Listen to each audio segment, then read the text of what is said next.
हर खबर पर होगी आपकी पकड़। डाउनलोड कीजिए एबीपी लाइव ऐप। सर्दियों में दिल्ली में प्रदूषण की समस्या विकराल रूप लेती है और इस समस्या में सबसे ज्यादा अहम योगदान होता है पराली जलाने का। दिल्ली और आसपास के राज्यों में जो पराली जलाई जाती है उससे उठने वाला धुआं लोगों की सांसों के लिए घातक हो जाता है। इसी को देखते हुए दिल्ली सरकार ने इस बार पहल की है।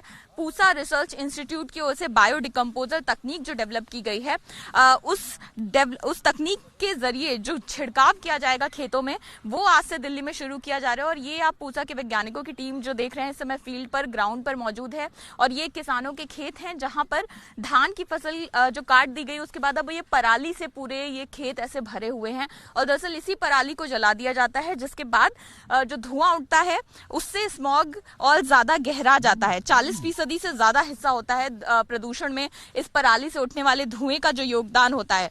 तो अभी ये तकनीक जो है उसको ग्राउंड पर सरकार इस्तेमाल तो कर रही है, लेकिन किसानों के मन में किस तरह की बात है या पहली बार इस तकनीक का इस्तेमाल हो रहा है, तो किसान इस तकनीक को लेकर क्या सोचते हैं, उनके खेती के लिए या उनकी अगली फसल के लिए किस तरह से ये कारगर रहेगी, उस पर हमारे साथ बात करने के लिए कुछ किसान मौजूद हैं। और पहली बार जिनके खेत में इस खोल का छिड़काव किया जा रहा है वो भी हमारे साथ मौजूद हैं। अपना नाम बताइएगा। प्रकाश वीर जी। प्रकाश जी, आपके खेत से शुरुआत की जा रही है इस घोल के छिड़काव की। आपने अपनी मर्जी से कहा कि आप ये करवाना चाहते हैं। हाँ जी, अपनी मर्जी से कहा है। इसका स्प्रे हो जाएगा, ये पराली गल जाएगी तो इसका खाद का काम करेगा। खाद खेत फसल अगली अच्छी होगी इससे। तो ये चूंकि ये पहली बार हो रहा है, तो आप लोग को जो अपनी अगली फसल की बुआई है, तो क्या मन में किसी तरह की दुविधा भी है कि क्या अगली फसल कब बोएंगे या किस तरह से, या आप लोग को बताया गया है कि कैसे काम करें? कि 10 या 15 दिन के अंदर अंदर ये गल जाएगी, उसके बाद अपनी अगली फसल की तैयारी कर सकते हो, आप बो सकते हो। इतना टाइम है अभी फसल में 15 दिन का, तो उसके बाद फसल अगली लगा लेंगे। कब से शुरू करते हैं गेहूं की फसल की बुआई? मतलब इसमें 15 नवंबर से शुरू हो जाएगी जी। हाँ जी, 15 नवंबर से और 15 दिसंबर तक की बुआई चालू होती है। अच्छा, तो ये जो खेत में अभी ये जैसे हम पराली देख रहे हैं, तो इससे पहले आप लोग क्या किया करते थे इसका? इसमें पहले तो आग भी लगा देते थे या उठा के पहले तो इसको जलाते थे या कटवाते थे, तो इसको पराली बिक जाती थी। ये तो सारे वाले ले जाते थे पराली। तो इस बार हमारे साथ और किसान भी मौजूद है। अपना नाम बताइएगा सर। मेरा नाम है सुखबीर सिंह जी। सुखबीर सर, ये इस बार आप अपने खेत में ये छिड़काव करवाना चाहते हैं इस बार? ये बिल्कुल जी, हम करवाना चाहते हैं जी। हमारे कृषि विभाग के टीम ने गांव गैल मीटिंग ली है। हम किसानों को समझाया है, क्यों हम किसान तो सादे होते हैं, हमारे द्वारा साधन नहीं है। क्या करना चाहिए? अब मैंने 2 साल से ये बड़ी तरक्की दे रहे हैं हमारे को। रोटावेटर भी दवाया है, 50% सब्सिडी दे दी हमारे किसानों ने। ये हमें पहले जला दे दिया करते ना, कटवा वो मोल बेच देते। ये मैंने पुरानी लेने वाला कोई नहीं है। ये मैंने बहुत अच्छा ये जो कराया है सुविधा, बहुत अच्छा किया है। हम ही मतलब आप लोगों को इसके बारे में ये क्या तकनीक है, कैसे काम करेगी, सभी किसानों को इसके बारे में शिक्षित किया गया? लोग आएगा पहले हमारे से मीटिंग ले गए, बताया गया है, समझाया है। हमारे वो है सैनी साहब, ये भी आए हैं, दिलबीर जी भी आए हैं, पूरी टीम आ गए, किसानों को समझाया है। अच्छा, अब आप लोगों को लगता है कि ये पराली से जो एक तो प्रदूषण, आप लोग भी दिल्ली में रहते हैं, प्रदूषण बहुत बढ़ जाता था, तो ये अगर तकनीक काम करती है तो आप लोग इसका फिर अपने खेत में इस्तेमाल करेंगे? हाँ जी, इससे भी वो प्रदूषण नहीं, इससे हमारे कृषि विभाग वाला ने ये कहा है जी, फसल में भी उपजाऊ में भी लाभ होगा इसका।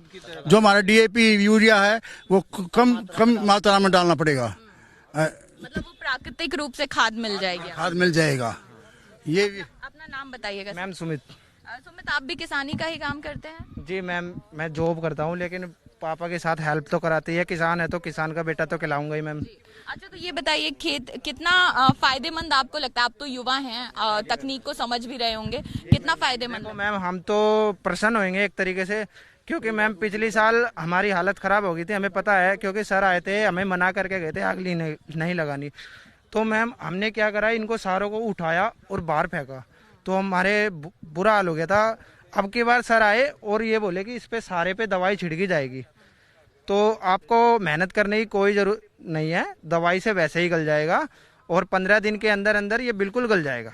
तो मैम हम भी देख रहे हैं करा के, अगर सक्सेसफुल होता है तो अगले साल यही कराएंगे, बिल्कुल यही कराएंगे। आप लोग को चिंता तो नहीं है कि अगली फसल के लिए देरी ना हो जाए, अगली फसल की बुआई में? इन्हें बता दिया हमारे को, इन्हें बता दिया 21 दिन 15 दिन, नतीजा तो 2-3 दिन में आ जाए, पर ये कह दिया इन्हें देखो जी हम पढ़ाई भी करेंगे, हमारे 21 दिन 22 दिन 25 दिन लाग भी जाएंगे, लग जाएंगी हमारी दिन। किसान के हम ये नहीं कह रहे हैं जब भी 25 दिन लग जाएंगे हमारी, तो इसमें करवाने में हमने फायदा है। कब से अगली बुआई शुरू करनी है आपको? 11वें महीने की 5 तारीख से शुरू हो गया है और 20 तारीख पहले हफ्ते से, नवंबर पहले, हाँ नवंबर से पहले हफ्ते से। देखिए ये किसान हैं जो इस बात के लिए तैयार हैं कि ये जो तकनीक अब शुरू की जा रही है इसका प्रयोग ये अपने खेतों में करवाने के लिए तैयार हैं। ये धान की फसल जब काटी जाती है तो इस तरह से ये डंठलें जो आप देख रहे हैं और ये सूखी जो पराली आप ये सब देख रहे हैं, इसी को दरअसल जलाया जाता है और बुआई से पहले, अगली बुआई से पहले इसको खेत से हटाना जरूरी होता है। लेकिन अब ये इस तरह से सैंपल्स भी यहाँ पे जो पूसा की टीम है वो कलेक्ट कर रही है और यहाँ पर जो पूसा के साइंटिस्ट है उनका कहना है कि इस सैंपल को ले जाकर ये देखा जाएगा कि दरअसल 15 दिन बाद इसकी किस तरह से अवस्था होती है, कितना ये डिकम्पोज हो जाती है। उसके बाद 25 दिन के बाद फिर सैंपल लिया जाएगा और इन खेतों में जो नई फसल की बुआई की जाएगी, तो नई फसल की बुआई के बाद जब वो फसल तैयार हो जाएगी तो उसका भी सैंपल कलेक्ट किया जाएगा, जिससे ये देखा जाएगा कि जो खाद बनती है खेत में इस तकनीक के इस्तेमाल से वो कितनी कारगर साबित होती है, भूमि की उपजाऊ शक्ति जो है उसको कितना बढ़ा देती है। इन तमाम चीज़ों पर भी पूरी टीम काम करेगी और कहीं ना कहीं ये उम्मीद ज़रूर की जा रही है कि अगर ये तकनीक सफल रहती है और पराली को इस तरह से खेतों में ही खाद में तब्दील कर दिया जाता है तो प्रदूषण की समस्या से निपटने का ये एक कारगर उपाय साबित होगा। कैमरा पर्सन आशीष सक्सेना के साथ Anjali Singh, ABP news, Delhi. ABP news आपको रखे आगे।